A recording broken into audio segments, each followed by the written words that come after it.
NMLS number 65084, equal housing lender. Woo! As an adult, don't we all miss spring break? Nothing like taking a week off from all your responsibilities. Well, here's the next best thing for adults, a spring break from house payments. SaveWithConrad.com can help you get rid of all your credit card debt, just like that. We're routinely helping our listeners save $5, $6, $7, even $800 a month. And you don't need perfect credit or money out of your pocket to do this, but check this out, no house payments for 2 months. At SaveWithConrad.com.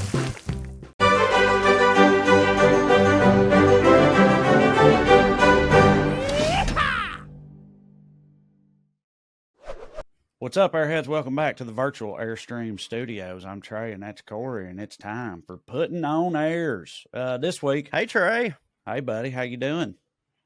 I'm well. That hits. You look good. I like that little get up you got there. Thank you. I got my Yeah, frills sort of on, look like Dilbert going to a funeral. Yeah. which is appropriate because he dead. Yeah. Did you know that? Did you know that Rest Dilbert of dead? I didn't know that. Have they like officially canceled the I don't comic think that's strip? canon. Oh, yeah. Yes. The comic strip has been canceled. I don't think it's canon that he killed himself, but it's my head canon. Yeah. Right. Dilbert couldn't deal with the pain of being canceled and, jumped out the window of that office building or whatever.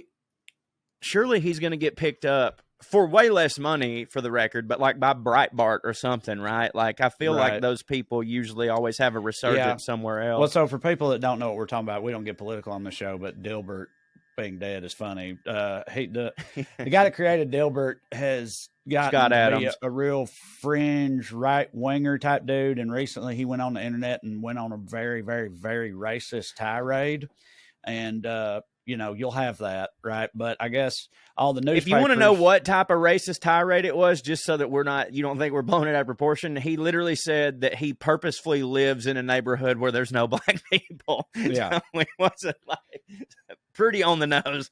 So a lot of the newspapers where it was syndicated nationwide, his creation, Dilbert, they canceled it. So Dilbert is dead. Anyway, we're very much alive here at Puttin on Airs. And this week, I'm doing part 2 of getting drunk. As I told y'all last week. Last week we talked about like parties, festivals, that type of thing. This time I'm going to round it out by just going over some of history's best drunks. These people are fancy and famous, and we're also routinely hammered. Then we'll talk some about trash drunks. I've got a list of trash drinks I want to use to reminisce with Cho, because I'm sure we both have experiences with many of them. And we'll have a grand old time. Then after that, history of Professor Cho is on the subject of the Cadaver Synod. Yeah, never heard of that once in my life, I don't think. So you've totally got me this time, and I'm looking forward to hearing about it. But before we get into that, every now and then, a lot of y'all probably know who Smart Mark Agee is. He's a member of the Extended Skuniverse. So if you're part of the Extended Skuniverse and you know Smart Mark, he'll send us stuff that he thinks is appropriate for this show. Corey will oftentimes send me and Mark stuff that he thinks is appropriate for weekly skews. So we got a nice little back and forth going. Mark sent us something a couple days ago, and Corey is going to tell us about it because it is pretty good. Yes, breaking news, Trae. And I know this is going to come as the shock of shocks, but it was just reported that the holy anointing oil for King Charles III's coronation will not contain the intestinal wax of sperm whales or civet secretions. And I mean, what's the point of even going on? Exactly. Yeah. Absolutely. I mean, like that shit ain't going to work. He ain't going to get none of his king powers if it ain't got the civet juice in it or the whale guts, why even have holy anointing oil if you're not going to have the most key ingredients in it? No, I've got so many questions that you probably don't have the answers to. I know you're going to read some more details, but it's like, how did those things become part of the recipe in the first place? What are the intended uses of those particular ingredients? Like, I feel like I probably know why they've cut them out, endangered species type shit or something like that, I'm assuming. But like, what the whole thing, just what? I don't. Well, you brought up a good point though earlier that I hadn't even actually thought about, is that like all of their stuff, and we know that it's silly bullshit, but they really do seem to believe it, that they are divinations from God, and that, that's how they justify their rule, is like, no, you don't understand. Like, literally, God chose our great, great, great, great, great, whatever, and we're the royal line, and we're the people that are supposed to do this. And they do supposedly have, godlike powers and stuff. And so to me, it's like, then if you do believe all that, then all of these rituals have to mean something. And therefore, like, I'm sorry, but you can't start getting woke on your fucking, coronation. Right. Secondly, I didn't know that he wasn't already coronated.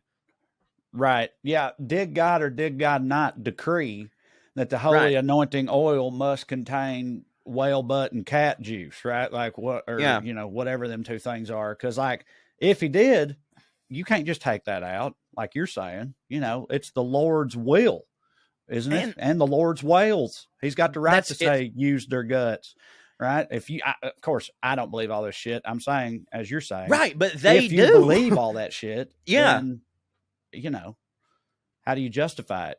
Like, I'm pretty sure that, like, if you're going to Catholic Mass to take sacrament and you're just like, oh, I'm sorry, does this body of Christ have gluten in it? They're just gonna be like, listen, this is the cracker. You know what I mean? This is the one. Like, it's this what you get. Like, you either take this one or you don't get nothing.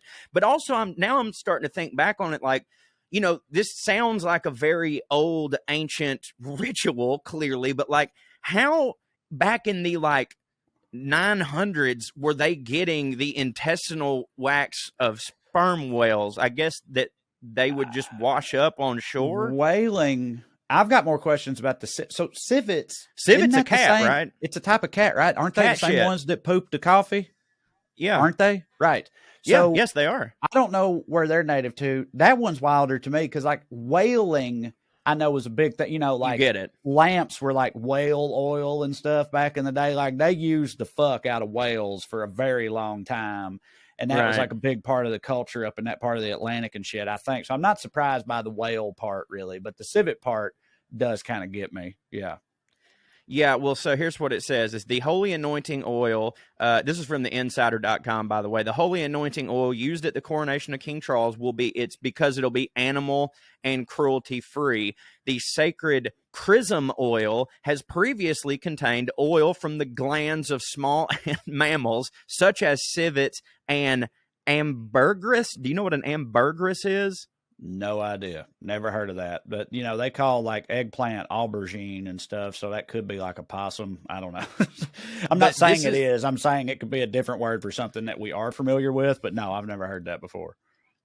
But interestingly, though, like this wasn't a royal decision. This was strictly King Charles's decision. And it actually is like in line with, like, say what you will about Charles.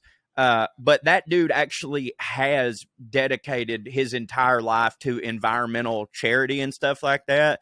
And like, I've read several books on the royal family, and I've read several interviews with people that know these people. And like some of them that used to be close to the royal family, when asked like, hey, how much of that is for show and how much of that is real? And they would be like, Charles is annoying at how much he talks about environmental issues. They're like, he genuinely believes in all that. It is the thing that consumes his every day when he's not actually actively working on it. He's talking about that at dinner parties, much to the chagrin of a lot of the royals who don't give a fuck about the environment, Wonder if him and my boy Al Gore hit for each other. I bet they do. They met. Right. Surely they had to, but especially because Al Gore was like he was like the face of climate change. He was the OG he was climate queer. He was the OG AG. That's right. And Charles had to know that. So, yeah. Wonder if they'd be talking on the phone about whales and stuff. I need to ask. I don't know if they're talking on the phone. Next time I see him. You should. And just to let everybody know, when I said that he's the OG environmental queer, I meant that with the highest, utmost respect, because Absolutely. I consider myself an environmental queer as well. And, as we've told a million people, Al Gore was super cool to us. Al Gore's, but we haven't said it on this show. I'm not going to do the whole story, but just so y'all know, because it was one of the wildest things in my life, and I'm not just saying this. I swear I'm not. Like, I'll back it up. Corey's met him too at Zany's and stuff. The whole narrative on Al Gore politically, like in public, the public facing narrative was that he was milquetoast. He's boring. He has no charisma and all this stuff. Let me tell y'all right now, in person, Al Gore is one of the suavest motherfuckers you will ever meet. Ever. He is effortlessly charming. And I bet say none of it was fake. As fuck. Like funny. He's fun. He's awesome, dude.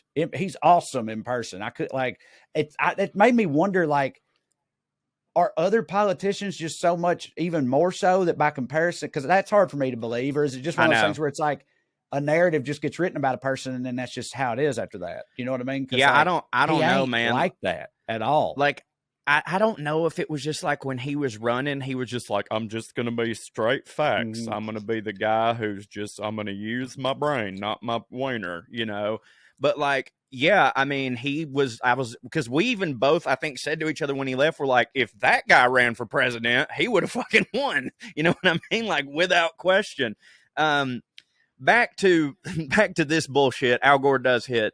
The new oil will be predominantly olive oil with a mixture of rose, jasmine, cinnamon, orange blossom, and sesame, which, like, don't get me wrong, that's an oil I would much prefer to have on like a piece of toast, but like none of that sounds like it's going to give me magical powers. I agree, but I wonder if they brought in some kind of like British Gwyneth type chick who was like, listen, we got to get rid of the whale guts and the cat grease, right?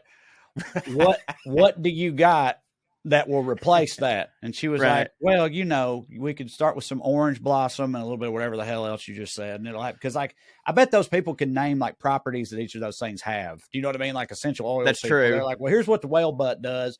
And we can approximate that with the judicious use of lavender and shit. Well, dude, actually, this is just the next paragraph has answered my question.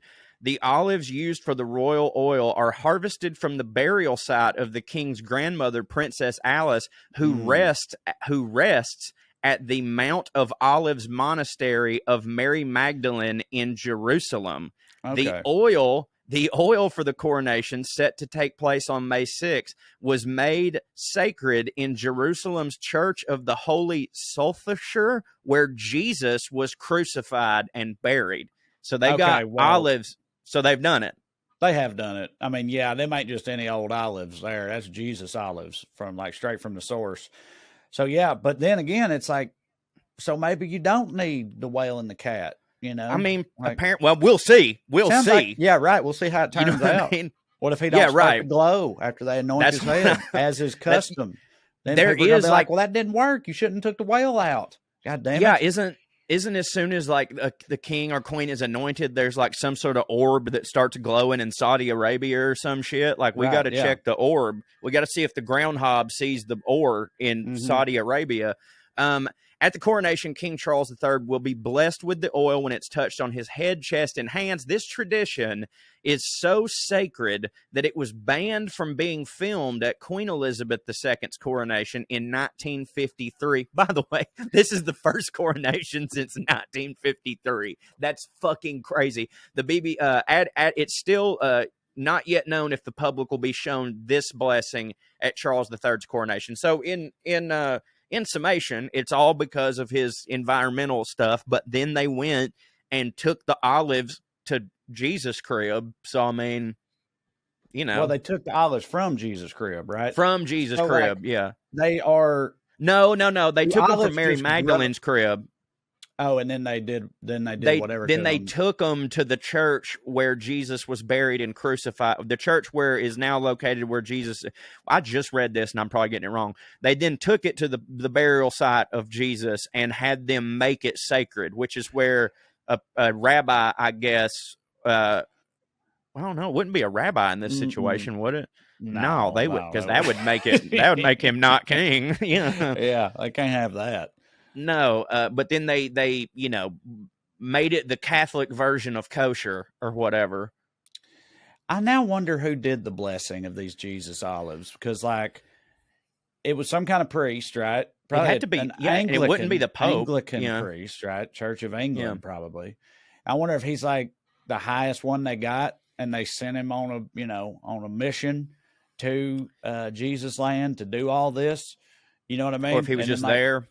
Right, but surely not. Because that's what I was thinking at first. It's like, does a guy just get assigned to be like the holy olive man But Well, you there's got only to been, figure this there was hasn't been a coronation since 1953. So, like, has that dude just been sitting there this whole sitting time? there. Or is there like an archbishop who they're like, Dude. hey, you're going to have to do the olive shit because we ain't got nobody else. And, then he goes. I was about to say, there's been 4 olive men come and gone since the last coronation. I'm certain Right. of it. But yeah, I mean, there's no way that this wasn't handled by like the top guy. Because like, can you imagine how the monarch would feel if they were like, hey, we're sending our assistant olive man. Is that cool? Our main olive guy, he's going on a cruise with the Pope. So is this cool? Like, no, they gotta, like, if we're not doing sperm cum anymore or whatever, we at least gotta have the top olive man. Cum. I mean, there's some in there, I'm sure. Yeah, I don't know, man. Well, it's all silly. It's pretty wild. It's all it's funny too, because I want so badly to just be like, this is nice. What an environmentalist, but then all of it just wrapped into one. It's like, this is the silliest context in which I've ever read something that was progressive. You know what I mean? Which is really saying something when you think about it. Which is really fucking saying something. It's like, at the end of the day, this is being put out there as a progressive message. And it's like, this king is so for the people that he is, instead of having oil from a whale and a civet cat, is going to have olives taken to Jesus's house. You know? Yeah. I bet they always did the Jesus olive thing, though. I bet. I don't know. It wasn't olive oil before. No. Did it say that? Yeah. What? It didn't used to be olive oil. I feel like they probably did the olive thing always. Oh, right. It was in there. They just also added whale stuff to it. Yeah, you're probably now right. They're not. It would be wild to just now start including Jesus in it. Yeah, I agree. Yeah, I'm sure they always had Jesus olives. It reminds me of a time I went to this. I took a work trip to Seattle at my old day job, and there was a bunch of like kids just out of college. I was one of them who had started working for the DOE around the same time, and a few of us were on this same trip. And we're all kind of like, we're not well traveled or any of this shit. We're all kind of like still idiots. Yeah, exactly. And we went to this sort of nice restaurant in Seattle, and one of the guys, Richard, they brought him the wine list out, right? And, we're showing it to him. And at the bottom, there was the most expensive bottle of wine, which at this place, and like with some, this isn't really that crazy for $58. No, it was $3,500. But I'm saying, shit. Yeah, right. But I'm saying, like, in like a fucking Michelin star place, they probably got 40 grand bottles of wine. Oh, and for shit sure. Like that. But either way, I mean, I thought it was crazy too. But so Richard looks at it, and at the very bottom, the most expensive bottle is $35, and he goes, or $3,500, and he goes, "Did Jesus crush these grapes?" But apparently, Jesus is more of an olive oil guy than a wine guy. He don't need to crush grapes because he can just do the. He can just turn. Let's talk drunks. Why not? We need to look up slurs in all the other languages. Yeah, I remember once for Well Read podcast, I think I looked up like all the different slurs of white people, and like I was like all the different types of white people, because I thought that would be fun. Yeah. And it's like, I don't know if it's just being immune to it because of whiteness or what, that but you it's didn't like care. None of them were really that great. I thought we'd get some good, Cracker's hard to beat. Right. But it's just honky. Like, but there was also, I'm talking like slurs for Scottish people, slurs for fucking the French and whoever else. And most of them, like frogs or whatever. And like, I was thinking we'll find some good ones in there. And it's not that none of them were good. It's just, we're clearly better at making them up than other people are. We're just like, it's like, who's the, like Louis, another true hero like Gerard Depardieu. Louis C.K. had that bit about, it wasn't it him. It's like, that whole thing is like, cracker is like, ruin my day. Ruin my day. Oh, you brought me back to thinking about owning land and people. Oh man. Oh, yeah. Horrible time. So let's talk about some drunks. Why not? Like I said, now that I think about it, the French seem a little underrepresented on this list to me. Most of these are going to be people you've heard of. And also, I've got a bunch of different people to talk about, so we'll go through them fairly quickly. Some of the most famous, fancy people that have been just absolute drunks. Cho, like who comes to mind? I bet you they're on this list. Fancy drunks. Fancy. I mean, I would. Winston Churchill. Yes, right. He's on here. Winston Churchill, who drank like some sort of wine, a dry white wine Every day. for breakfast. And then throughout the morning, he drank what was called his Papa cocktail, which was just Johnny Walker Scotch, heavily diluted with water. He once got hit by a car, right? And, probably fucked the car up pretty bad too. But while he was convalescing, his doctor prescribed him booze. His doctor said his convalescence necessitates the use of alcoholic spirits, especially at meal times. It's very important that he have his whiskey with his goose. All right. If he don't get his whiskey with his goose and pheasant, he then can't even digest we're going to lose the goddamn war. Okay. Yeah. Give that motherfucker his whiskey. Right. And, he's like a legendary drinker, obviously. And a lot of people say, though, that a lot of high functioning alcoholics are kind of like this, that he usually wasn't ever like hammered, visibly hammered. Yeah. He was just always sort of riding a buzz basically all the time. And he did that. Functioning alcoholics, they learn how to, like, the thing is that they're not addicted to being drunk. They're just addicted to alcohol. So they have to have a little bit in them at all times. But, in order to be, now, don't get me wrong, there's plenty of people who are fall over drunk all the time too. But obviously if there's a powerful functioning alcoholic, they have to be able to function. So they're just like, let me get to a place, and then every 45 minutes, I have the exact sip that will get me back to that place. You know what I mean? Yeah. Keeping with like wartime leaders who were hammered, Ulysses S. Grant, big drunk. Oh, yeah. Was such a big drunk that he actually had resigned from the army in 1854 because they were about to try him for being too much under the influence of liquor to properly perform his duties. So Ulysses S. Grant drunked his way out of the U.S. military before the Civil War. But when the Civil War started, he's like, oh shit, it's really going down now. So he came back. And today some historians argue that that his drinking, quote, made him the great military leader President Lincoln so desperately needed in that time, because his drinking allowed him to much. Brush aside caution, and he had absolutely nothing to lose. So it's just like, he's got so drunk he didn't give a fuck. And it was just like, fuck him, charge, and like either that, or he was so drunk that's the reason it took the United States Army so long to defeat a bunch of hillbillies. Right. You could look at it either way. Like, if he wasn't so drunk, maybe the war wouldn't have lasted 5 years. But I hear you. Another political leader, not surprising at all. I feel like even as a kid, I knew this. Boris Yeltsin, huge drunk from Russia. What do you know? Something about him? I remember. No. I just remember, like, Boris Yeltsin was one of the first like foreign leaders that I knew of, because he was very popular during the Clinton administration, and that's when I first started to like, not like actively watch the news, but like that's when I clicked on to be alive, and just started seeing stuff. And like, I remember seeing him and knowing as a kid, that guy looks like he could drink. You know what I mean? And I didn't know shit about Russians.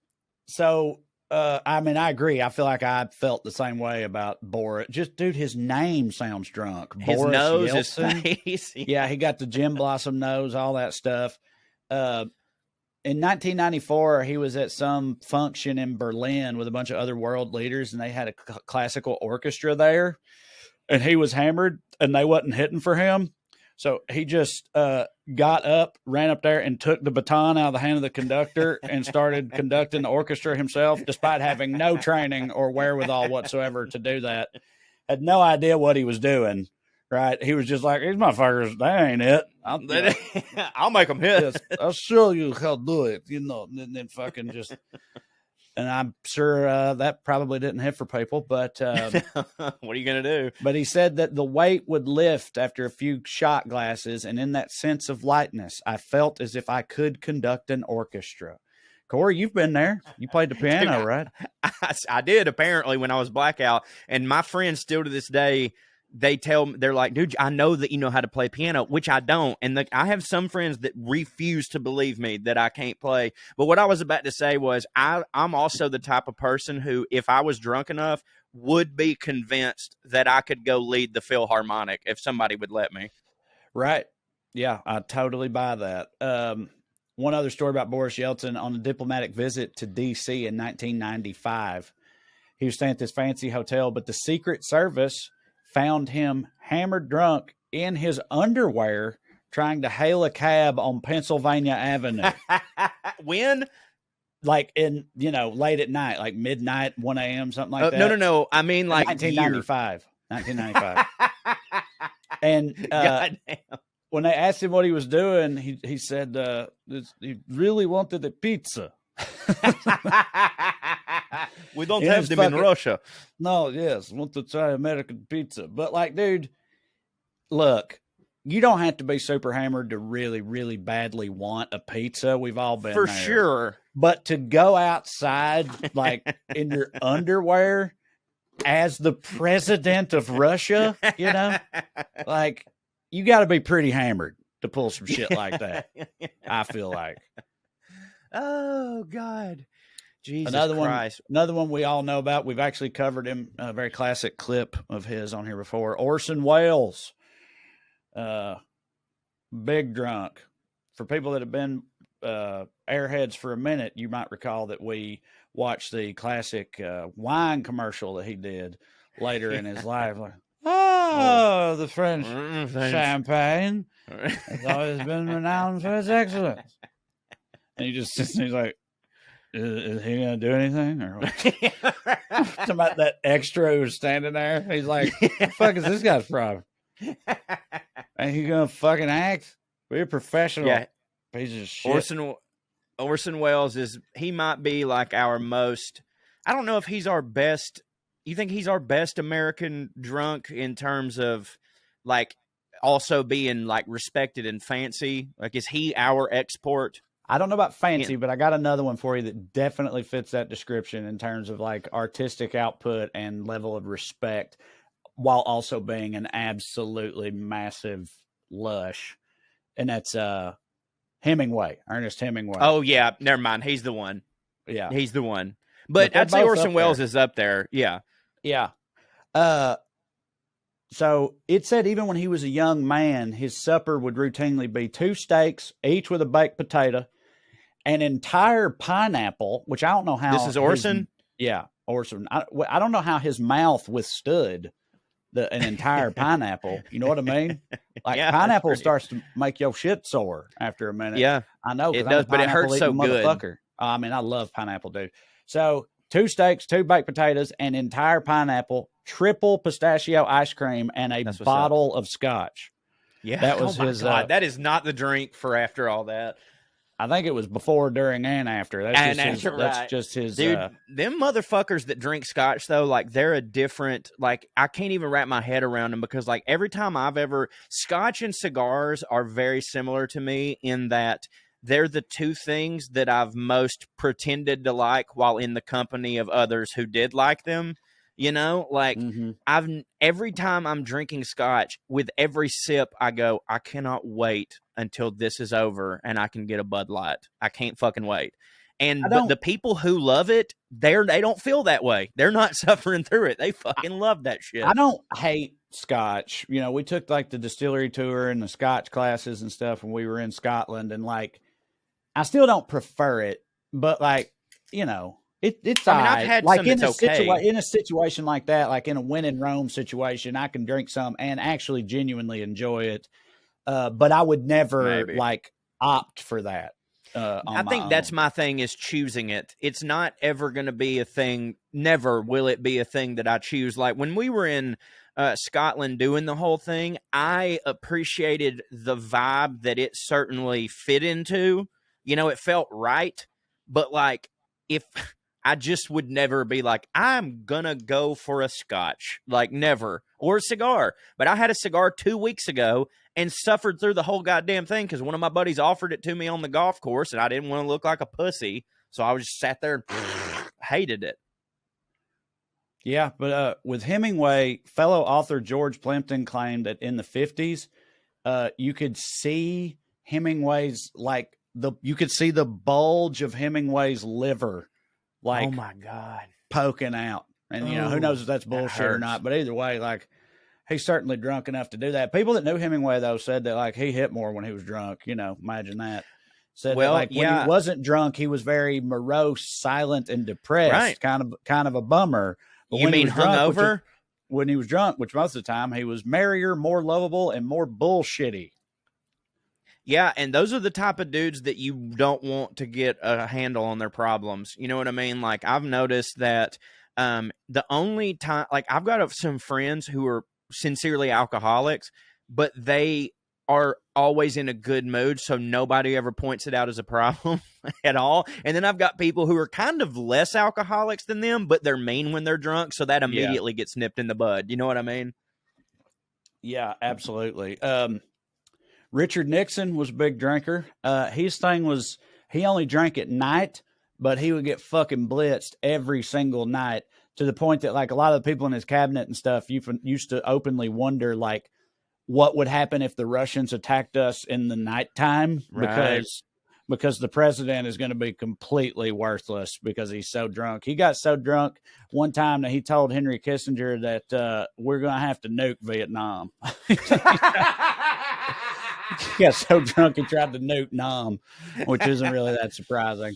It's wild that, like, Henry Kissinger being the voice of reason, in that scenario. Vincent van Gogh was a big drunk. His drink of choice was absinthe, which is wild. Yeah, checks out. It does check out. It very much checks out. But he was so fucked up. Because that's back when that was what it did. Right. It did all that. Hallucinogenic and shit too. Yeah. I don't know. But he would get drunk. Like, his friends had to stop him from drinking turpentine. Because rest in peace, Keith Whitley. Right. Is that what he did? It wasn't turpentine, but so famously, Lori Morgan, when they were married, he had such a bad drinking problem that she would handcuff them together in the bed, or she would handcuff herself to him so he couldn't get up in the middle of the night to go get a drink.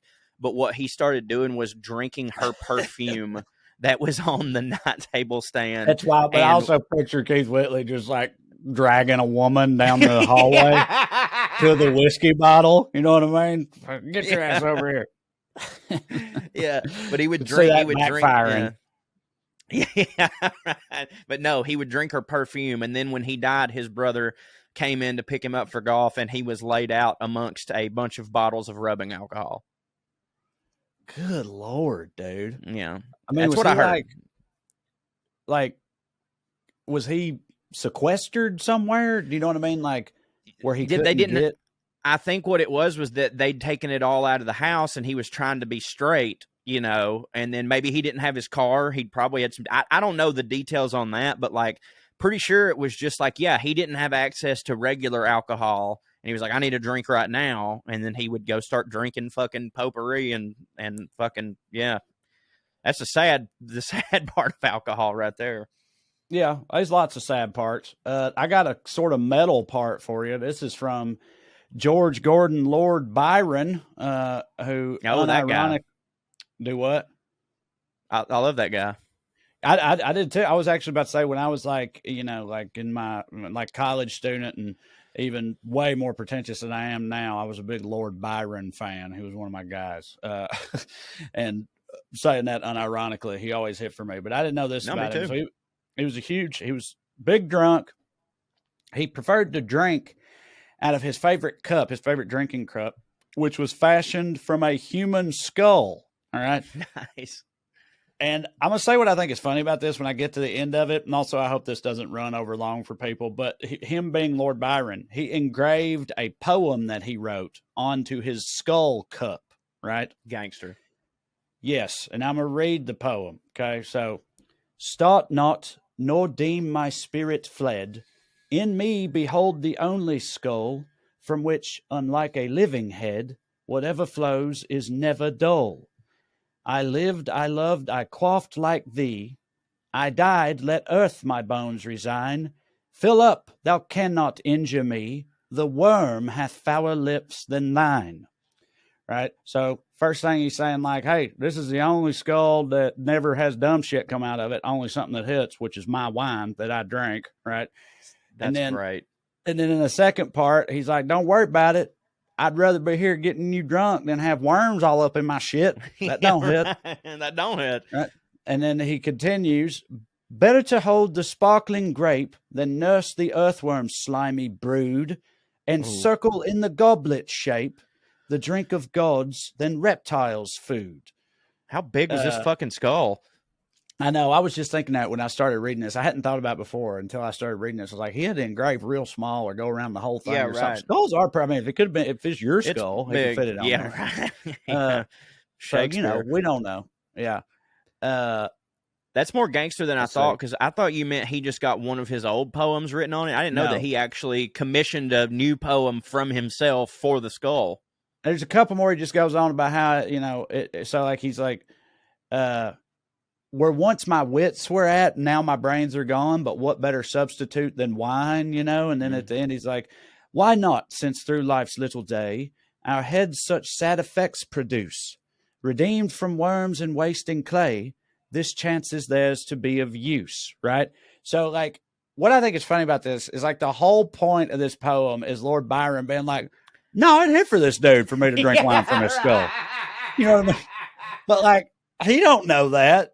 You know what I mean? He don't fucking know that guy's on board with it. But he wrote a whole poem where he speaks for this man, saying, I really, really love it that you're drinking wine from my skull.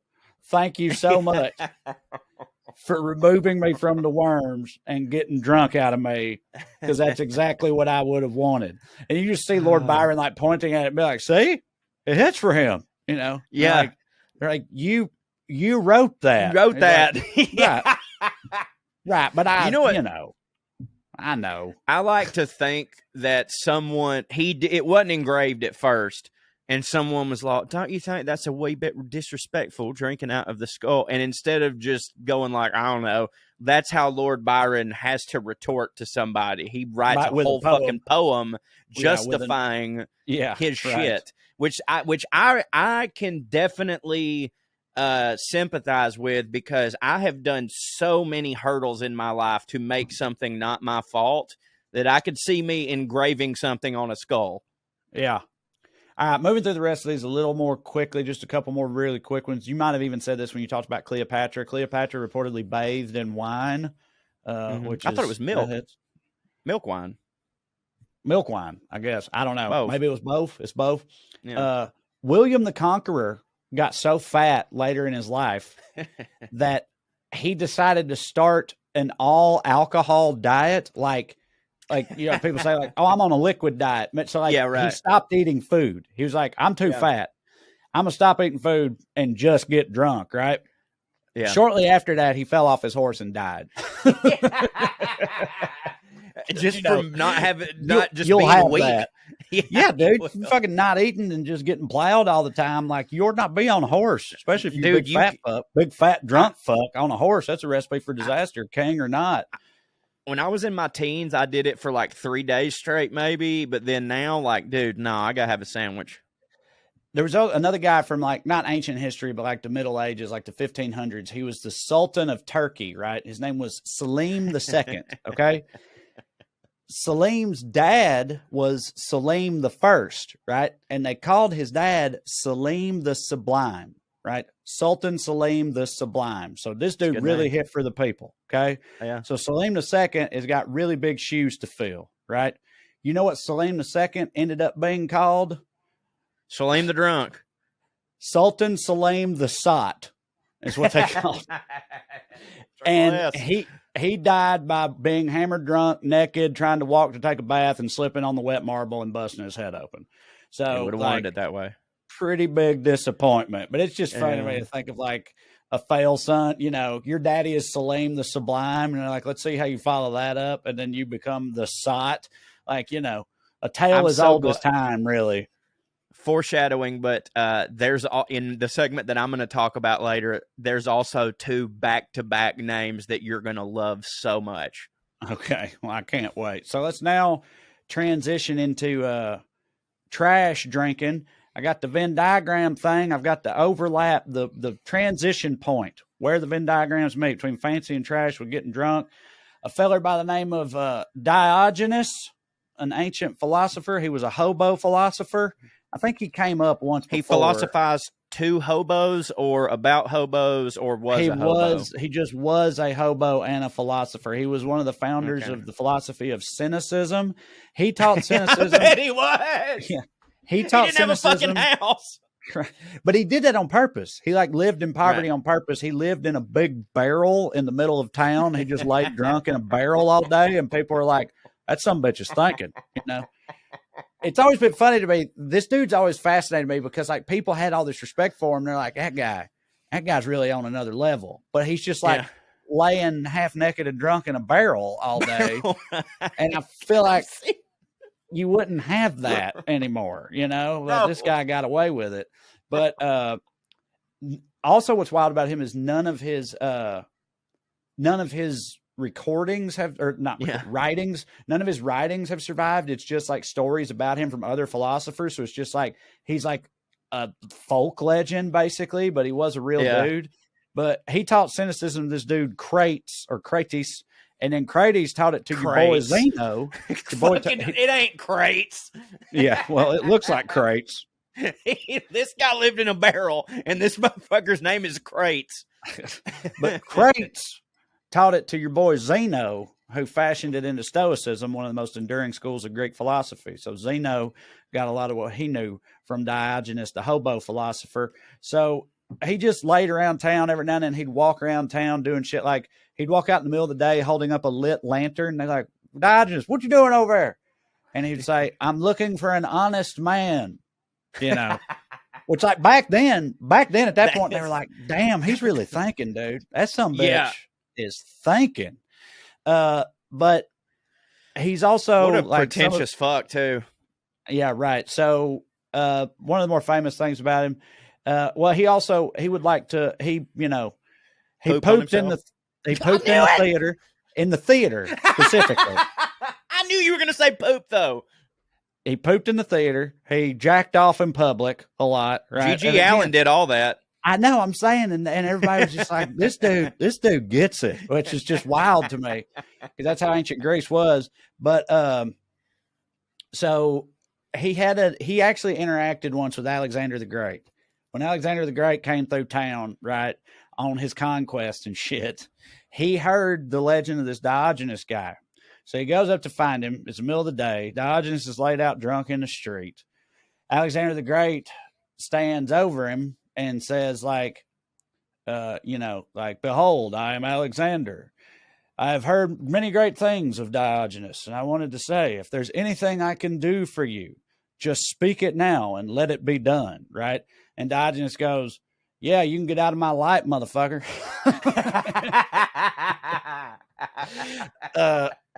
And then, which prompted Alexander, this is one of those things we talked about before where it's like, none of this probably happened, but this is like the recorded story. But that then prompted Alexander to say, if I were not Alexander, I would choose to be Diogenes, right? So I get even Alexander the Great was like, this motherfucker here, he's something else, buddy, right? And then there's another story that when Alexander was there, like later in the day, Diogenes went and stood by a big pile of bones because they had those back then, fucking ancient Greece. Just piles of bones all over the place, right? It's just how it was. Just lousy with bones. So Diogenes is standing by a bone pile looking at it, and Alexander walks up and he's like, what you doing, Diogenes? And he goes, I'm searching for the bones of your father. Behold, for they are indistinguishable from those of a slave. And that's pretty good. That's good, right? Yeah, I know. Yeah, I'm finally on board with this guy. Everybody's just like, oh, shit. This motherfucker be thinking. Yeah.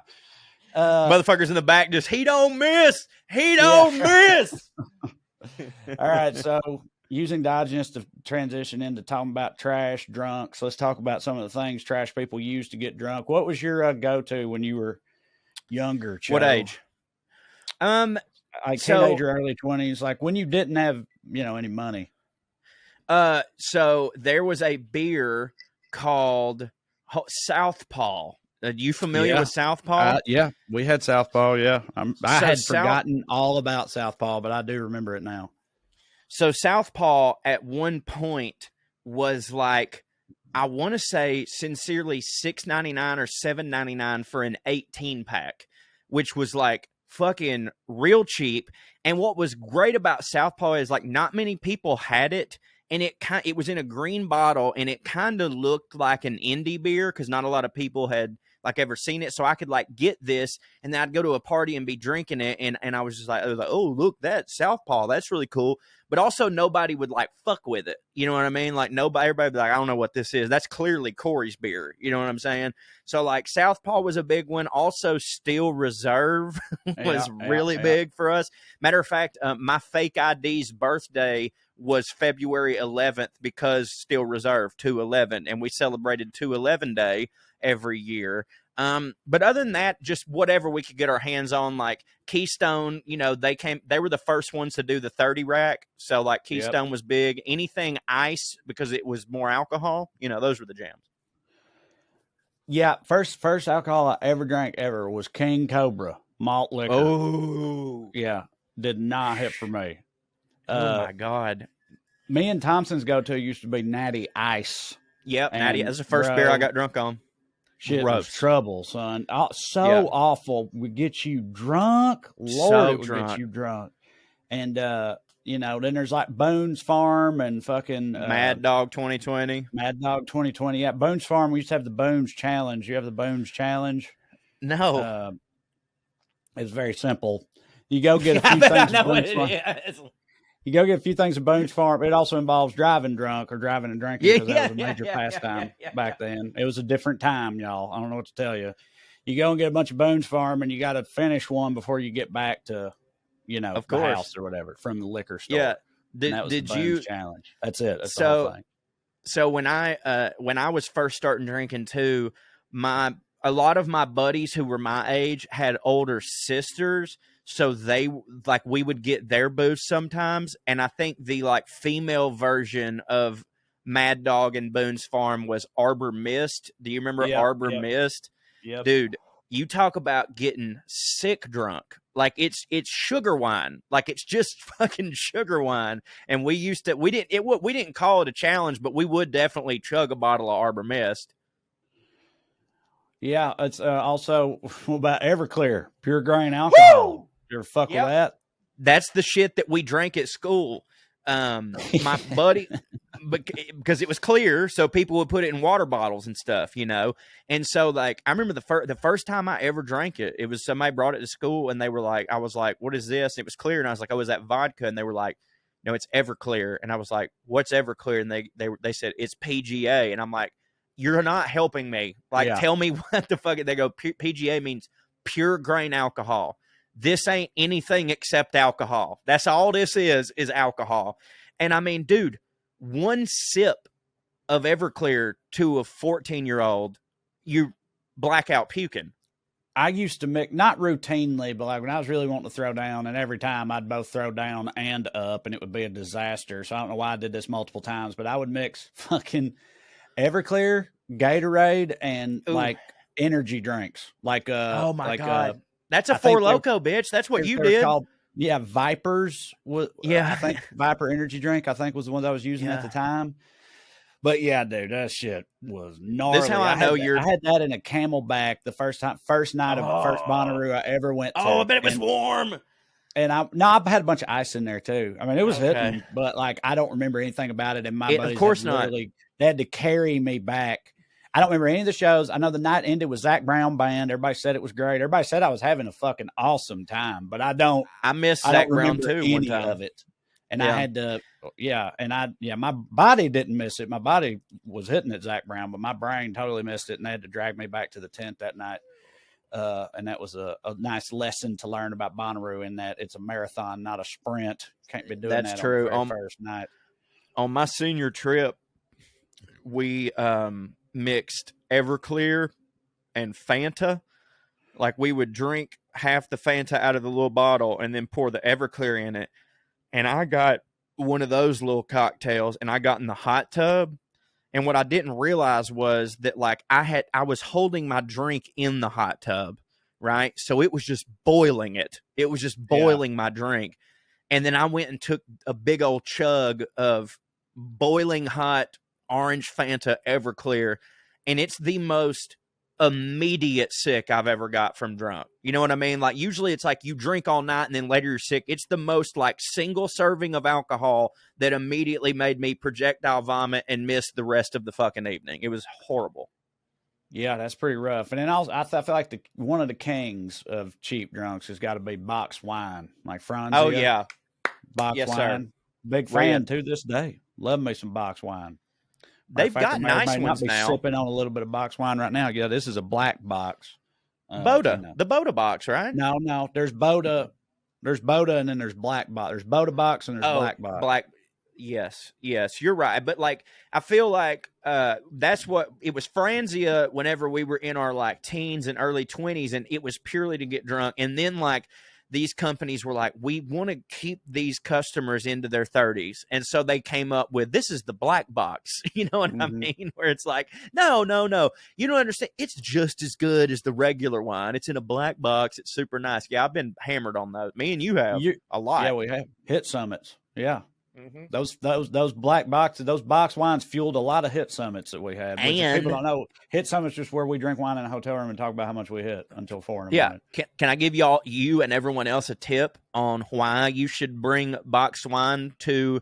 This is normally if you're at a field party, right, where like bedding is going to be scarce. Do you know why you should bring boxed wine to the party? I've never done or thought of this, but do you blow up the bag and use it as a pillar? How about that? Exactly right. You finish off the bag, blow it up, seal it off, and you got a pillow. That's pretty ingenious, Cho. Well, unless you've got I didn't make it up. I heard it from a big old fat girl, but I appreciate her. Yeah, they know their box wine stuff. Unless you got anything you want to regale us with on the subject of trash drinking, that's all I got. Well, I would just like to say that, you know, it's meant a lot to me. I've done, and I think I'm about to contradict myself here because on podcasts of past, I have talked about how I have in recent times sort of foregone the dive bar and being drunk in a field aspect of my life. And I like more now the mahogany walls and the leather couch, nice bar drinking parts of my life. But I will tell you this, it's just because I don't have the energy to trash drink anymore. But I will tell you, I have done especially since our comedy tour has been going on for 7 years now, and we had a little bit of money and we've been to nice places and nice cities. I may have done an equal amount of nice drinking, fancy drinking versus trash drinking. And I can tell you right now with pure honesty that nothing beats trash drinking at all. It is where my heart is. It's more fun. It's about family. It's about being there for people. And at the end of the day, it's about taking a moment to go, this world sucks and we don't have a lot of money. But if we all put our money together, we can get 30 of these beers and we can sit around that fire and Bear can play something on the guitar. And that's special. And I will always have a place in my heart for trash drunk. Me too. The only other thing I'll add to that, since it hasn't been said yet, is I love dive bars and all that shit too. But for my money, then I'll go to the grave believing the number one venue for trash drinking for me is and will always be on the goddamn lake, Del Hollow Lake. Oh yeah, 100%. Your throat beats getting trash drunk on the fucking lake. That's my shit. That's my special place or whatever the fuck. Scientifically, there's something about the lake water and the humidity while you're on the lake that actually makes your throat half an inch larger. And makes the beer shoot down it. And if you put on an old 90s country playlist, it can go upwards to 2 inches larger. That's all scientifically backed up. I know it. I've seen the studies. They're peer-reviewed and everything. Me and my peers reviewed the shit out of that. But and another interesting phenomenon that happens with lake drunk, and in my experience, is like you on a boat or whatever drinking, and you going hard, and you're like, hell, I'm fine. I'm having a good time. You step onto solid land.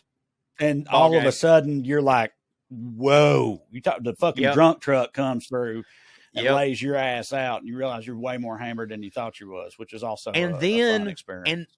and then you go take a 3-hour hard that nap when you're both drunk and sunburnt. And you're hit, like the sheets are like, it hurts at first, but then it's a cooling sensation, and you sleep harder than you've ever slept in your life. Get up, go get some lake food, and then fucking do it again. It's a miracle of God. Hell yeah, brother. All right, well, let's do History of Professor Cho right after this. This episode is brought to you by BetterHelp. Give online therapy a try at betterhelp.com/POA and get on the way to being your best self. Guys, listen, I don't know that any of us are our best selves. Trying to become your best self is a lifelong process. That's what all them monks are up to. It's not easy. If it was easy, we'd all be doing it. You need help to get to know yourself. It can take forever because we're always growing and changing. I'm in my mid to late 30s now, and I'm finding that I'm a very different guy than I was in my mid to late 20s, let alone my teens. And I know that happens to all of us. And that's why therapy is so crucial. Therapy is about deepening your self-awareness and your understanding, right? Because sometimes we don't even know what we want or why we react the way we do till we have someone to talk through things with. BetterHelp connects you with a licensed therapist who can take you on that journey of self-discovery from wherever you happen to be right now. Cho, you've had a wonderful experience with it. I did. I had a great experience with it. I had gone pretty much my whole life being a Southern male, going by the suck it up method. That's very, very popular. And then finally, I just heard enough people talking about, hey, dude, it's easier than ever to do this. You can do it online. So I signed up with BetterHelp. I was very lucky. You can, shop around and find the therapist right for you. I was lucky to get it right on the money. And what was very good about it was I was able to find somebody who was also a male from Georgia, had a similar background as me, sounded like me. So we were able to connect. And it was really great. And it's probably, it's up there with the top 3 best decisions that I ever made in my life. It sounds cliche, but there's so many tools that they can teach you that you think would be like, oh, that's common knowledge. But sometimes you just need to be reminded, and you really need to take care of your head. I've been a lot better person since I started taking care of my head. So give them that promo code, Trae, so they can get their head fixed like me. If you want to get your head fixed like Corey, give BetterHelp a try, guys. It's entirely online, which means it's convenient, flexible, and suited to your schedule. All you got to do, which I just did earlier today, just so y'all know, is fill out a brief questionnaire. It's very easy. You'll get matched with a licensed therapist, and you can switch at any time for no additional cost. So it's time to discover your potential with BetterHelp. Visit betterhelp.com/POA today to get 10% off your first month. That's BetterHelp. HELP.com/POA. And we thank them for sponsoring the podcast. Y'all, let's talk about subscriptions. I got 1 million of them. You got 1 million of them. We all got 1 million of them. Maybe 1,000,001. Who knows? Try it free for 30 days. That's enough time for you to try it and then completely forget that you tried it. Now you got a whole new subscription service. You don't even remember that you have. Before you know it, you're paying for a subscription you don't use, and you're paying that every single month. It happens to us all. The system is built to do that to us. Well, with Rocket Money, you can change that with just a few quick taps. Rocket Money, formerly known as Truebill, is a personal finance app that finds and cancels your unwanted subscriptions, monitors your spending, and helps you lower your bills all in one place. Over 80% of people have subscriptions that they forget about, like a streaming service you bought just to watch one show on, or that free trial that you never even used and they started charging you. Rocket Money will quickly and easily identify your subscriptions for you so you can stop paying for the ones you don't want. Simply find the subscription you don't want and press cancel, and Rocket Money will cancel it for you. No more long hold times with customer service or tedious emailing back and forth, click and confirm 5 times over again. Rocket Money makes canceling subscriptions as easy as one click of a button. Over 3 million people have used Rocket Money, saving the average person up to $720 a year. Cho, you save some money with this Rocket Money. Save more than that. I also saved my marriage, Trae. So you know that we're about to have a kid, and because of that, we're doing the old normal tightening of the belt because we know there's going to be more expenses coming up. And my wife suggested that maybe I should give up my golf membership. And I was like, no, baby, you don't understand. I need that. And she said, well, the only way that you can keep it is if you come up with the money some other way. We got to stop paying for something else. Got on Rocket Money. and it more than paid for my golf membership every month, just in like Swedish TiVo stuff that I was never going to use again. So think about it that way. If there's something out there that you're like, oh, I'd love it, but I can't afford the monthly payment, you actually might be able to if you just took $5 away from here and there every now and then. And our friends at Rocket Money can help you do that. So stop throwing your money away, cancel unwanted subscriptions, and manage your expenses the easy way by going to rocketmoney.com/POA. That's rocketmoney.com/POA. rocketmoney.com/POA.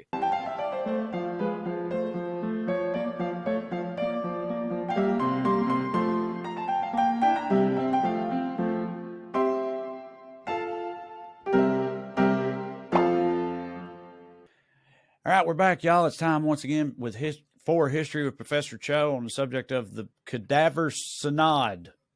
Yeah, That's the Cadaver Synod, correct, my friend? You got any guesses? no, don't have a clue. Is it SYNOD? Is it Synod or is it Synod? SYNOD. It's Synod or Synod. I've heard it pronounced two different ways. I'm going with Synod just because that's how I would say it. Is that a Jewish But thing? SYNOD. It's a church thing. Church thing. Okay. Yeah, Maybe dude, I don't know. I mean, I know what a cadaver is, and I had a vague idea that Synod was somehow religious related, but no, I've never heard of this. This is fancy. So I've been to. It's about popes and stuff. Okay. So I think so. Yes. Yeah, I count it because we've mentioned several times that it's okay to talk about popes because like they're the fanciest church people there are. Is the Synod the thing that elects the Pope? No, I don't think so. I don't think so. But it's definitely not. It's not in this regard. Okay. How they come to the papacy, I don't know of any other word for it aside from that they elect the Pope. Yeah, I've been debating. I think there is a word whether for that, but I don't know what it is. It's not synod, because synod in this regard means trial. It's because this is the Cadaver Synod or the Cadaver Trial. And I've been debating back and forth on how far I want to bury the lead on this, but I'm just gonna give it to you as I think I should. I don't want to be too much of a dickhead. So the Cadaver Synod is the name for the ecclesiastical trial. Ecclesiastical, by the way, means relating to the Christian church or its clergy. Yeah.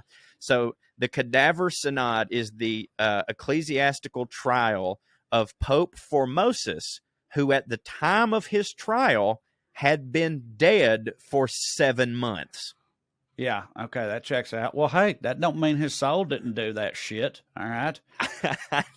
But it is what you would think that, like, these people above anybody would be like, you know, you talk about only God judged can him. judge me, right? Yeah, you know what I mean? It's like, I get them being like, well, look, his body may be dead, but his spirit's got to pay for this shit. But I would think they would be like, yeah, that's what God's for.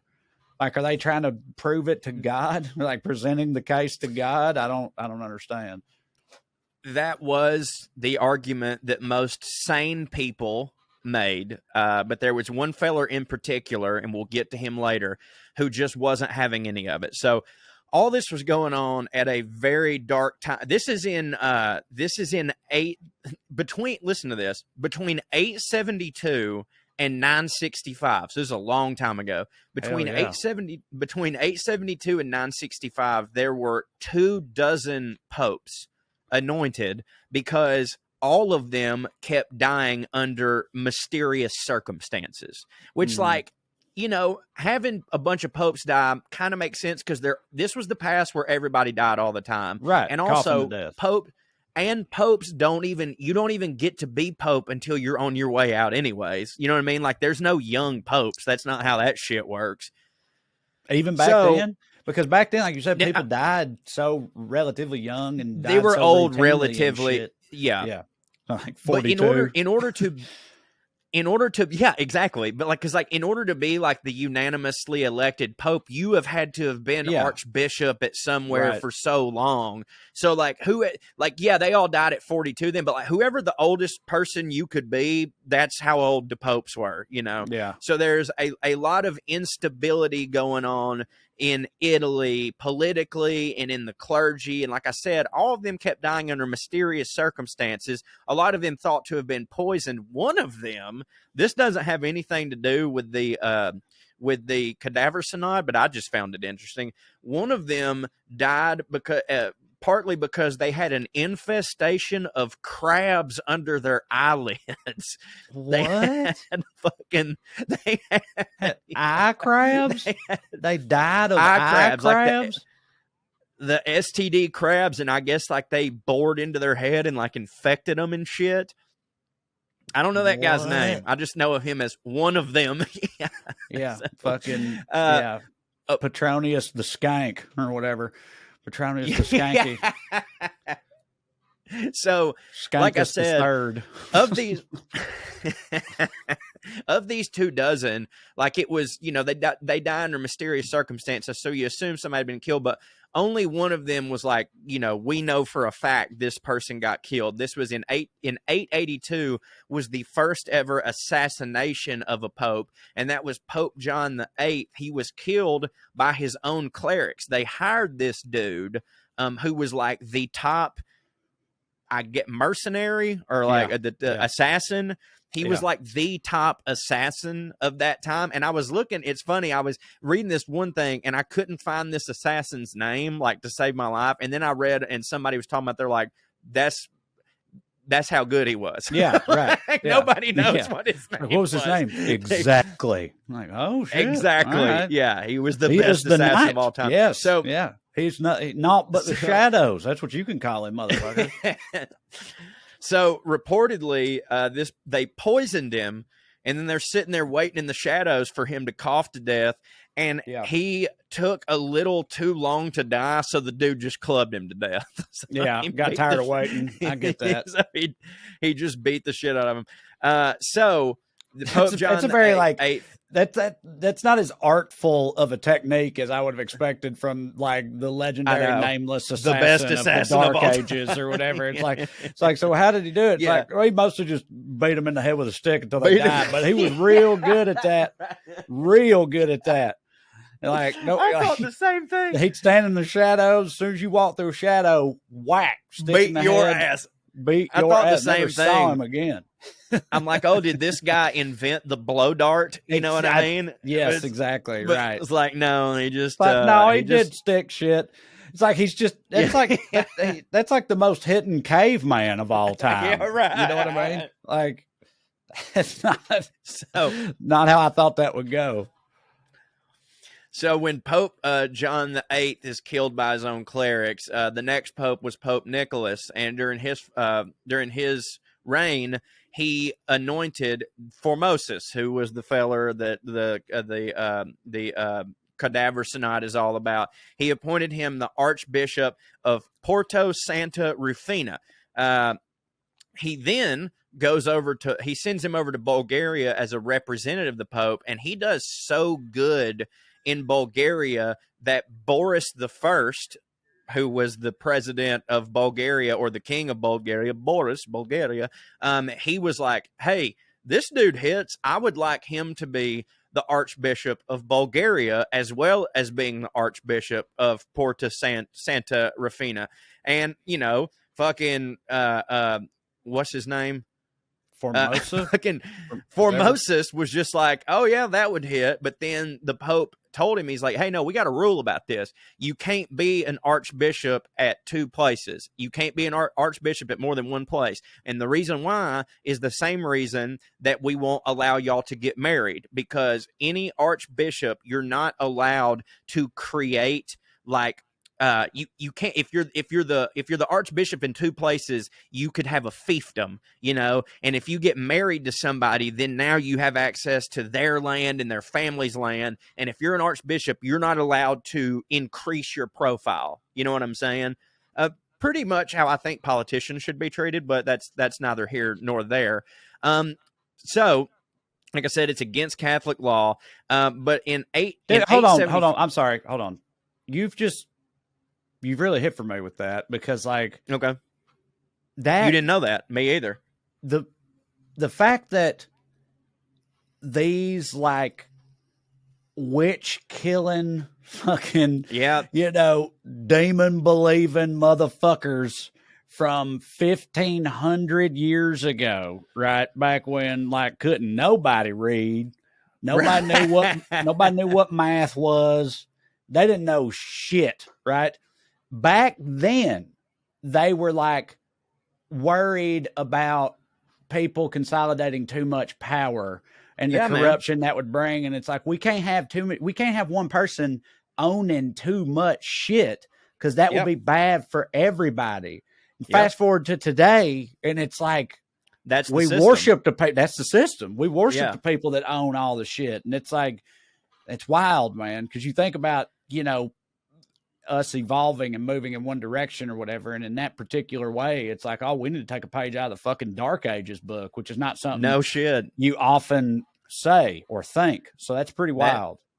That's a great point. So obviously this Pope wouldn't allow him to do this, but he was still to be fair, I'm sorry. I'm sorry to keep doing this, but to be fair, no, you're fine. They also had earls and viscounts and dukes and kings and shit who owned the whole world and just killed their fucking what was the word? Serfs, killed their serfs for, looking at them wrong and shit like that. So they had some stuff to work out. But that one thing you just said, I respect that. No, me too. But this was clearly just a church rule, and for all the Catholic Church obviously has way bigger problems than this shit. But I guess in their mind at first they were just listen, someone that as a bishop, you're supposed to be a servant of God, and a servant of God should not wield power, because power ultimately leads to corruption. So we can't have this shit. You can't get too big for your britches. And now it is wild to me that is the I thought the reason that they weren't allowed to be married is because you're not supposed to have impure thoughts about anyone but Jesus. I didn't realize it was because of land ownership and stuff. Do they actually encourage having impure thoughts about Jesus? That's funny. It's the way you put that is sure, jack off thinking about butt fucking Jesus all you want. That's for him. He likes that. In fact, you notice how shredded he is and stuff. He wants you to jack off thinking about his butt. But you can't be doing that about anybody else, because that wouldn't be fitting. That wouldn't be good. That wouldn't be good. So he's not allowed to do this, but he still is garnering a lot of favor in Bulgaria. And so the rumors are going around that hey, he's not officially archbishop over there, but there's some background shit going on. So in 875, Formosus fled Rome because he was afraid of Pope John VIII, because the Pope had levied a bunch of serious accusations against him for what I was just saying to the king, and claimed that Formosus had corrupted the minds of the Bulgarians and made it, quote, so that so long as Formosus was alive, they would not accept any other bishop. So he was a bishop. What they're basically saying is this dude's a bishop in all but name over there. You don't have the title, but this guy he's gone in there, he's seduced these people, he's wielding a lot of power. And he also, the Pope, suggested that he and some co-conspirators had attempted a coup on the Pope. So Formosus is oh my God, they're accusing me of all this shit, they'll have my head. So he gets the fuck out of there. He also suggested that Formosus wanted to usurp the newly coronated king, who was King Charles the Bald. Not to be confused with his successor and son, King Charles the Fat. You're bullshitting me. I swear to God. Come on. I swear to God. And here's the deal. Now, Charles the Fat, he were fat. He were fat. Like it. But King Charles the Bald actually wasn't bald. It was a joke, kind of like how if you see a woman that's 6'2", they call her shorty. Yeah. You know what I mean? A bunch of people had in every town there's some huge guy that they call Little tiny. John, because he's tiny. So it was that he wasn't bald at all, but everyone just called him bald because he had so much hair. He was a really hairy guy, so they called him Charles the Bald, and it didn't hit for him, but everybody just kept doing it. And I was like, dude, let me be king, and motherfuckers call me bald. See how that goes. Yeah, and you is bald. you know? Yeah, right. I is Well, bald. Surely, I know you said it didn't hit for him, but it's got to be one of those deals where, like, if he's rocking Fabio locks or whatever, Right. and everybody's calling him Charles the Bald, He even don't if it give a annoys fuck. him, he's probably Yeah. like, yeah, they know what time it is, and fucking They're swishes it jealous back and shit. Yeah, they just hate So, him. so like I said, Formosus has fled Rome because, they told him he wanted to stage a coup on the papacy. They also said he wanted to usurp the king. And then, so he flees. But then in 882, so all this is happening in 875. Then in 882, so 7 years later, Pope John VIII dies, and everyone just kind of forgets the whole thing. And Formosus just went back to being the bishop of Porta Santa. Like, literally just waltzed in and was like, I'm not scared anymore. And they're like, sweet, you're our bishop, Yeah, he didn't hit for us, no way. It's fine. Yeah, right. 9 years and 3 popes later, Formosus is unanimously elected as pope, making him a true underdog story, Trae, because this would be the first time, and unless I'm missing something, only time someone went from being excommunicated from the papacy to being pope. Like, he was out, and then this guy dies, and he just goes back to being bishop, and then 3 popes later, they were like, we always like this motherfucker, right? Well, that's pretty gangster 5 years there. later, 5 years later, he died, right? Because popes just didn't last a long time. So he's dead. He was succeeded by Pope Boniface VI, who, you're not going to believe this, died 2 weeks later. He is then succeeded by Stephen VI, but he was but Stephen VI Pope was like, Steve. I know. And there was 6 Pope Steves. That's why I feel like that would fly today. Yeah. I agree. This is in the 900s, and we're already to Steve. Then very quickly succeeded by Pope Randy III, and of course Pope Bill. So Stephen VI becomes pope, and he was like, okay, first things first, I got a pretty big problem with the feller from 2 popes ago. We're going to need to deal with the guy who was 2 popes ago. So he ordered that Formosus's body be dug up so that he could stand trial. He's accused of, and I don't know what this means, but he's accused of transmigrating seas in violation of canon law, of perjury, and as serving as a bishop when he was actually a layman. So what that accusation there is they go, no, we know that he was actually the bishop of Bulgaria that whole time. He wasn't that in name, but he was sort of like how Dick Cheney wasn't technically the president, but he was the president. So this dude is like, no, he needs to stand trial for all this shit. And they're like, okay, true, but he's been dead for 7 whole months. So what do you suggest that we do? And he said, we'll dig that motherfucker up. So they literally dug him up. They're not having we're going to have this trial and he ceremoniously will be here. They dug this motherfucker up, propped him up on a throne, dressed him in all his pope stuff with all the beads, and then, as if that's not insane enough, and also let me ask you real quick, what you think that smelled like? Yeah, right. I was going to say, that's like back before embalming and shit too, dude. You just got a goddamn zombie corpse up there fucking looking rough as hell, stinking. At least they gusted him up. What if I told what if he's wearing all his pope beads, all his shit. They're like, well, we don't want to be disrespectful. Respectful, yeah. He was the pope, for God's sake. And what if I told you that this wasn't even a little bit the most ridiculous part of it? Well, please go on.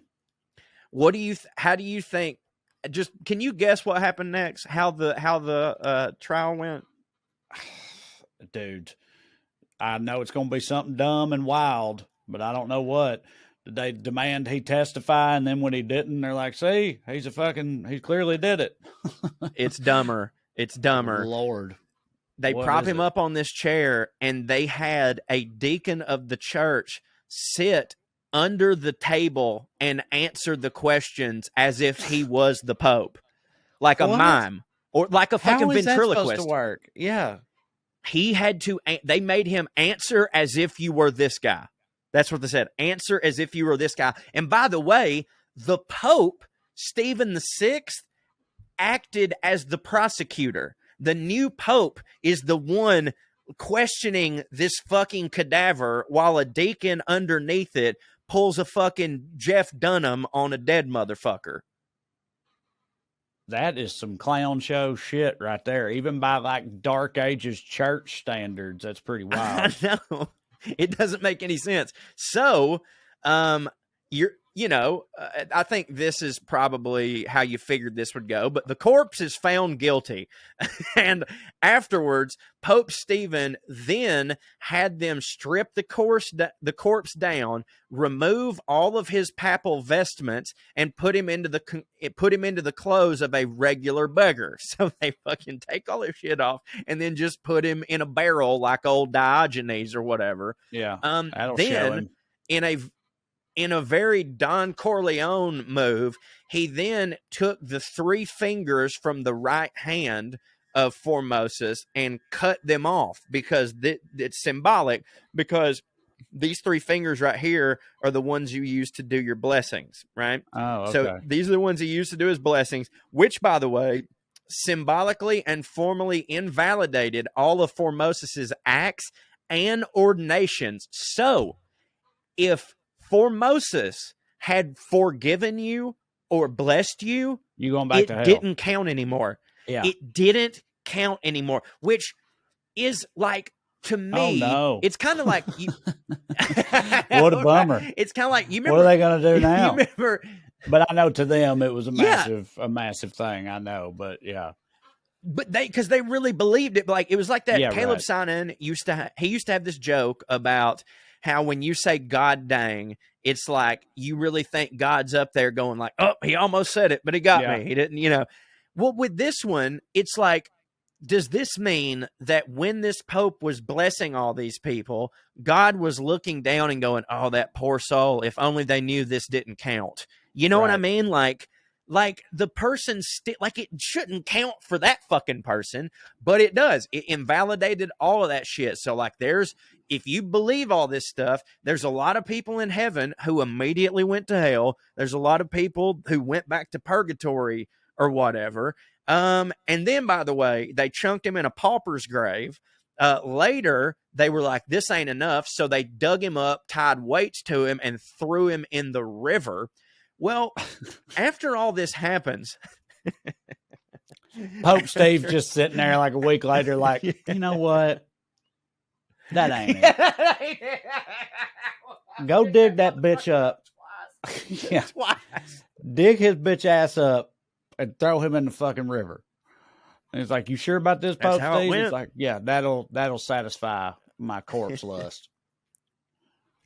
So all this was very public, by the way. This wasn't like, people knew that this was going on. It wasn't like something they were doing behind closed Pope doors. Like he made this big spectacle out of this because he had a personal vendetta against Formosus. And the reason that he's wanting to do all this is because obviously, as you said earlier, it's like, well, only God can judge me. The guy was already dead. Why do you care? He really he was upset that Formosus had a good reputation. And he wanted to retroactively make people not like him. Yeah, he wanted in death. He didn't want this guy to be remembered. Yeah. And in Pope, that's a big thing because like people they become saints, Right. And he didn't want this guy to ever become a saint. Walk around acting like this dude hit. I got news for you. All right. He did not hit. Let the record, let the holy record show that this man did not hit. But there was a lot of people that were like, I don't know, I kind of feel like he hit. They did. So after all of this, and I would say it was a twofold reason. After all this, the public really started to hate Pope Stephen. I would say that it's a twofold reason. The one side is because they really like this Formosus guy. Yeah. And the second part is they were like, did you hear that he dug up the old Pope and made him stand trial? They were like, this dude's fucking insane. Right. So the public really started to hate Pope Stephen. And around all this, there's a lot of public murmuring going on, like, Pope Stephen don't hit. Formosus was our guy. Well, around this time, Formosus's body washed up on the shore. His body washed up on the shore, and people kept claiming that there were all these miracles happening, and it was because of Formosus having washed up on the shore. So now it's like we're fully convinced, because all these great things have started happening. This trial was bullshit. Pope Stephen don't hit. Formosus did hit. So the public, there's a fucking mob in which they imprison Pope Stephen and then choke him to death. A living pope, they imprisoned him, choked him to death. Don't they just pick the biggest, dumbest peasant? Like, who gets to do the choking? If you got a whole mob, dude, peasants love making mobs. You know, the past, pitchforks, fires. Past had so much peasant mob action going on. You did not want to fuck with a peasant mob, but I just wonder how like only one dude, maybe two, can really do the choking to death. Yeah, right. So who gets the? Now you're choking the Pope. Yeah. So they choke him. They fucking kill him. And then the Pope after that, Pope Theodore, which I think we're getting back to, that's a good Pope name, I think, Theodore. He then annulled the Cadaver Synod and ordered that his body be reburied with papal vestments and that all his blessings would be rehabilitated. So in the end, all those people went back to heaven. If they were in hell, that's nice. They went back. It's a happy nice, ending. Happy ending, yeah. Did they have to? Did they just go back down to the river where he was still laying there dead? I think so. Like he washed up, and then it rained after a drought or whatever, and people are like, "Let's leave him there." And then 3 weeks later, they're like, "Hey, whatever happened to that old dead pope who was swelled up that Steve kept fucking with and stuff before the peasants choked him to death?" You know what I'm talking about, right? Whatever happened to that guy? Like, oh, well, he's still just right over there. Look down there. You see that corpse? No, not that corpse. No. Not the pile of corpses. Beside the pile of bones. Yeah. To the left of the pile of corpses, to the right of the pile of bones, right there, with the hound chewing on it. That's him. He's like, oh, well, go get him and put him back in the Pope's graveyard. Put him in a robe. Put a robe on that motherfucker. Yeah, pretty much. And that's the Cadaver Synod, buddy. Past was wild, boy. Past was wild. I really would love to hear. Maybe this would be a good idea for a podcast, but like I would love to hear what a podcast between like an episode of Joe Rogan, but when this was going on. Yeah. That's you know what I mean? Like that would be fucking wonderful, because like we think that like, you know, like we hear these stories and all we hear is like the side of the Pope and the historical books, but like what the fuck do you think regular ass people were saying about this shit? It's probably similar to what we're saying. Probably, but way more stunted and dumber sounding because, you know, they didn't know many words or facts or nothing. Yeah. Oh, goddamn. Past sucked. Past did suck. Tell you what didn't suck, this episode. But that's it for now. We'll be back next week with another rendition. Remember to like, subscribe, leave a 5-star review, tell your friends, your mom and them, all that good stuff. And, is that it, Joe? You got anything else? You want to do some mail? Oh, right. I'm sorry. I forgot this time. Yeah. My bad. No, hey, you're okay. It's been a minute since we recorded, buddy. But I do have a couple here that I did. Hold on. I got to go to my primary inbox. That's what it is. There we go. The ones that I have starred. All right, Trae. Subject line: Grandma getting fingered. Okay. My maternal grandparents were a lot of promise. My maternal grandparents were married around 1929. At some point when I was about 5, so that would be the late 60s, somebody showed me a massage device they had. It was very old. It was this strap thing that you put around your hand that made your hand vibrate like crazy. They told me it was so good you could give a really good back massage.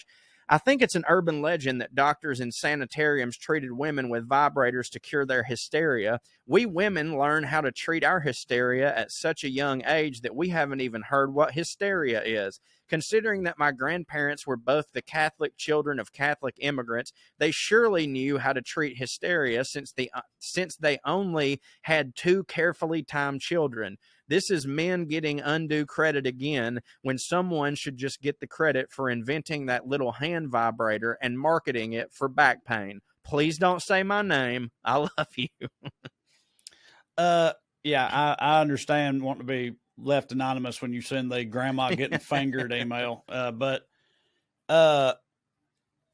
Yeah, I wasn't giving men any credit for. We were saying it was wild, whether it's an urban legend or not. We were saying they were horrible. Yeah, yeah, that was crazy. That they're like, oh, your wife won't stop crying. Let me finger her for a second. That'll fix it. You know, that's another example of the past being ridiculous. Was all we meant. But that's very interesting. Thank you for the tales of your grandma getting fingered. Go ahead, Chad. This subject line: trash pirates of the good old USA. Hey, Trae and Corey, love the show. I've written lots, never had one read on the show. Well, Here you go, pal. Trae, in your pirate episode, you missed out on a little-known part of Illinois history, the murderous river pirates of Cave in Rock, Illinois, of Cave in Rock in Illinois. My husband, the recovering hillbilly, lived near there and grew up hearing about it. His grandmas and grandpas often warned about going into the woods where the Potts could get you. The infamous Potts was a serial killer whose head was put on a pike when finally caught, and the intersection where it was displayed was named Potts Crossing for as long as my husband could remember. The cave pirates hung out in their cave with booze and winches, and when a flatboat came floating down the river, they just waded out and slaughtered the Northerns who had brought all their possessions on a move to New Orleans or somewhere south. There were also lots of motels in the area where Northerns could check in and never check out. Bodies still pop up in the woods. The families of the pirates stayed in the area, growing into some of the multi-generational hillbilly crime families that are a familiar fixture in small towns as much as big cities. My husband's grandpa would not be seen with anyone from the town of Cave in Rock, as he was a righteous Christian man. If one sat down with him at the Golden Corral, he got up and left. P.S. Met you at the meet and greet in Minneapolis. I'm the weirdo vegan chef lady. Hell yeah. Well, that's fascinating. Yes, I restricted it primarily to saltwater pirates. Left out the freshwater pirates of the Midwest and infamy. Yeah, no, I didn't know that existed, but that's very interesting. Thank you. Let's do one more. What do cornflakes and fingering hysterical women have in common? I think I know, but I guess I won't step on. I ain't going to step on it. Yeah, don't step on it. I think I know where this is going. So go ahead. Me too. Howdy, fellas. Yes, you read that right. Cornflakes and fingering hysterical women do have a lot in common. Short answer, the Kellogg brothers. Long answer, way back when, sometime in the early 1900s, I don't know, I'm not a historian, Dr. Kellogg ran a wellness facility. The fancy people of the day could go there to get healthy and shit. They would go for several months and learn how to lead a healthy lifestyle, nutrition, exercise, stuff like that. Dr. Kellogg was a big believer in treating women's hysteria manually, shall we say. Dr. Kellogg had a brother that was a real fuck-up. Couldn't hold a job, always dreaming of creating something that would make him a household name. You know the type. There's one in every family. I'm the one in my family. If I'm not mistaken, and I certainly could be, Mama Kellogg insisted that the good doctor give his brother a job, so he hired him to run the kitchen. I wonder if he ever made those disgusting Jell-O dishes. Doesn't matter. Anyways, while working for his brother, he invented cornflakes. The patients loved it. Dr. Kellogg didn't care for it, but it made the patients happy and was cheap to make, so whatever. As fate would have it, there was a patient at the clinic that was a successful businessman. He not only encouraged Brother Kellogg to mass-produce cornflakes, he offered to help with the finances and other necessities of setting up a business, getting a patent, setting up a factory, hiring, etc. Dr. Kellogg was thrilled to get rid of his no-good brother and gladly accepted his resignation. Brother had left on his own accord, so Mama couldn't be mad. A few years later, cornflakes was hitting, the Kellogg Company was a huge success, and the fuck-up brother was a millionaire. But poor Dr. Kellogg had been exposed as a fraud, his clinic was closed, and he was on the brink of bankruptcy. Being a humble man, he apologized to his brother for making fun of him and doubting his new business venture. Nah, he sued his brother. He said that because he was working at the clinic when he invented cornflakes, the recipe belonged to him, and he should be the rightful owner of Kellogg's. He lost the lawsuit, but his brother did give him a spot on the board. Who's the fuck up now, Doc? There's your little bit of history from Mama Lisa. Stay fancy. Actually, that went in a different way than I thought it was going to go. Yeah. I thought it was going to be about Kellogg inventing cornflakes to keep people from jacking off. Which is what I always heard. Yeah. I 100% Me thought too. that's where that was going. I think, I could be wrong, but Me I think too. on a very early episode of this, I think we talked about that. Or I might be thinking of a well-read episode. I know on some podcasts We probably did. We've talked about it. Yeah, because it's pretty fascinating. Maybe Or at least both it is are. to me. Both could be true. Yeah. But I've never heard that it was the brother. That's it. That's an interesting tidbit. And if it's not true, I don't want to know. Yeah, I remember I was talking about, like, you know, all these kids won't stop jacking off. Let's make their cereal not hit or whatever. Like, never really got it, but it was a thing. Anyway, yeah, guess that's it. Take us home, Joe. Thank y'all for listening to Putting on Airs and watching Putting on Airs. And most importantly, telling your friends about Putting on Airs and supporting our sponsors. We love you. We'll see you next week. And as always, stay fancy, motherfuckers. Skew. Here's Lydia Lovelace. 1, 2, 3, 4, 1, 2, 3, 4. Royalty and rednecks are alike. They both like cutting and picking fights. Biscuits and baked beans where they don't belong. Sit on down with Corey and Trae and learn some fancy shit today. We'll laugh a little even when they're wrong. They'll take you to a magical place where if you call someone a cunt, nobody cares. They keep it debonair at Putting on Airs, Putting on Airs, Putting on Airs.